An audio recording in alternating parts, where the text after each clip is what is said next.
ኢትዮጵያ ለዓመታት በገበያው ላይ የሚታየው ነገር ሁሉ የውጭ አሻራ ነበረበት። በቤት ውስጥ ከምንጠቀማቸው ቀላል የፍጆታ ዕቃዎች እስከ ትልልቅ የሥራ ማሽኖች ድረስ የገበያ መደርደሪያዎች ላይ በውጭ ምርቶች ተሞልተው ሁሉም ነገር ከሩቅ ከባህር ማዶ ይመጣ ነበር። ይህ ታዲያ የአምራች ኢንዱስትሪዎች በጥገኝነት ለመቆየትና የሀገርን ዕድልና ፍላጎት በሌላው ቁጥጥር ስር እንዲወድቅም አድርጎታል። ይህ ደግሞ የሉዓላዊነት ክብርን የነጠቀ ነበር። ባለፉት 3 ዓመታት የቤት ዕቃዎችን በማምረት በአምራች ኢንዱስትሪው ላይ ቆይታን አድርጓል። ቡም ማኑፋክቸሪንግ በእነዚህ ዓመታት ውስጥ በሀገር ውስጥ ምርቶችን በማምረት ያደገ የሥራ እንቅስቃሴ ስለማድረጋቸው የድርጅቱ ሥራ አስኪያጅ ያነሳሉ። ወደዚህ ሥራ ስንገባ እንግዲህ ከዚህ ቀደም እዚህ ሥራ ውስጥ ነበር ነው እና ለተለያየ ጉዳዮች ወደ ውጭ ወደ ምንም ስንሄድ ለምን በሀገር ውስጥ ይህንን ምርት ማምረት አንችልም የሚል ሐሳብ መጣ ወደ ውስጣችን።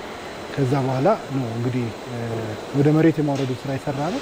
አሁን ባለን አቅም ወደ በቀን እስከ 350 የተለያየ አይነት ሳይዝ ያላቸው የቤት ውስጥ ማቀዝቀዣዎች ማምረት ላይ እንገኛለን።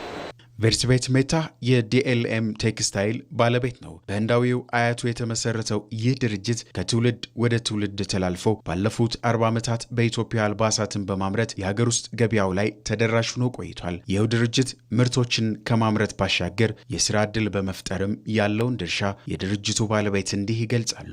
ቤዚክሊ የኛ ማምረት አቅም እስከ 4500 ጋርሜንት በየቀኑ ማምረት እንችላለን እና ሌሎችም እቃዎች ማለት እንደ ጨርቅ፣ ቀበቶ፣ ጫማ ክር፣ ኢላስቲክ እነዚህ እንደ ኢምፖርት ሰብስቲቱሽን ብለን ነው የምናስበው ለሀገራችን እና ወደፊትም ኤክስፓንሽን ያሰበን ስላለ አሁን ከረንትሊ እስከ 400 ሰራተኞች አለን። ገቨርንመንትም ሄልፕ አድርጎናል። ዋናው ለኛ የኛ ቪዥን እና የኛ ሚሽናችን ኢዝ ኢምፖርት ሰብስቲቱሽን ነው። ዋናው ለሀገራችን እኛ የምናስበው ኢምፖርት ሰብስቲቱሽን ነው የምናደርገው። ኢምፖርት ሰብስቲቱሽን ለፎሬን ኤክስቼንጅ በጣም ነው የሚያግዘው እኔ ማስበው ማለት ነው እና አገሩ በጣም ነው በዚህ ያተረፈው እኔ ማምነው። በኢትዮጵያ ለአምራች ኢንዱስትሪዎች ምቹ እገዛ እየተደረገ መሆኑን የሚያነሱት አምራቾቹ ጥራት ያላቸው ምርቶች በሀገር ውስጥ እየቀረቡ ስለመሆናቸውም ይናገራሉ።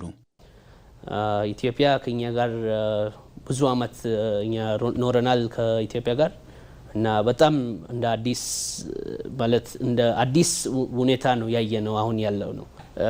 ያው ምቹ ሁኔታዎች አሉ። አሁን ለሀገሪቱም ለኛም ለመጥቀም ዝግጁ ነን። እያንዳንዱ እናመርታቸው ማቀዝቀዣዎች እዚህ ቦታ ላይ ቴስት ተደርገው ኮምፒውተራይዝድ በሆነ ሲስተም ሁሉ ነገር ታይቶ ነው ወደ ፋይናል ፕሮዳክቱ ነው የሚወጣውና ከዚያ አኳያ ከውጪ ከሚገባው በጥራት በምንም የማይተናነስ እንደውም እኛ ራንደምሊ ያለቀውን የሚመጣውንም እዚሁ ቴስቲንግ ዩኒት ላይ ከኛ ፕሮዳክቶች ጋር ቴስት ያደረግንበት ሁኔታ ነበርና እዛ ላይ ምንድነው በግልጽ ያየነው እዚህ ያለው ፐርፎርማንስ እንደውም የተሻለ ቢኮዝ ምንድነው እኛ አምራች ሪስፖንሲብል እዚሁ አድራሻለን እንሰራለን። ለምንሰራው ላይ አንዳንዱ ነገር ተጠያቂ እንደሆነ ስለምናምን በአግባቡ ጥራቱን በጠበቀ ደረጃውን በጠበቀ መልኩ ነው የምንሰራውና ይሄም ያው ኳሊቲ ፕሮዳክት ለህብረተሰባችን እንድናቀርብ ያግዘናል ማለት ነውና መንግስት ለኢንዱስትሪው ዘርፍ ትኩረቱን በማድረግ በአምራች ኢንዱስትሪው ላይ ለሀገራዊ ክብር ራስን ለመቻልና ከማንም ላለመደገፍ መሰረት የሚጥሉ ስራዎችን እየሰራ ስለመሆኑ ጠቅላይ ሚኒስትር አብይ አህመድ በአንድ ወቅት ገልጸው ነበር። ተሰርተው ስራ ያቆሙ ፋብሪካዎች ባለፉት 3 ዓመታት የኢትዮጵያ ታምርት ንቅናቄ ውስጥ መልሰው ስራ እንዲጀምሩ የተበተኑ ሰራተኞች እንዲሰባሰቡ እና ምርታማነት እንዲያድግ ከፍተኛ ድርሻ እንዲወጡ ሆኗል። በሀገር ውስጥ ያሉ ኢንዱስትሪዎች በኢትዮጵያ ያላቸው የገበያ ድርሻ ከ3 ዓመት በፊት 30% ገደማ የነበረው አሁን 41% ደርሷል። ምን ማለት ነው?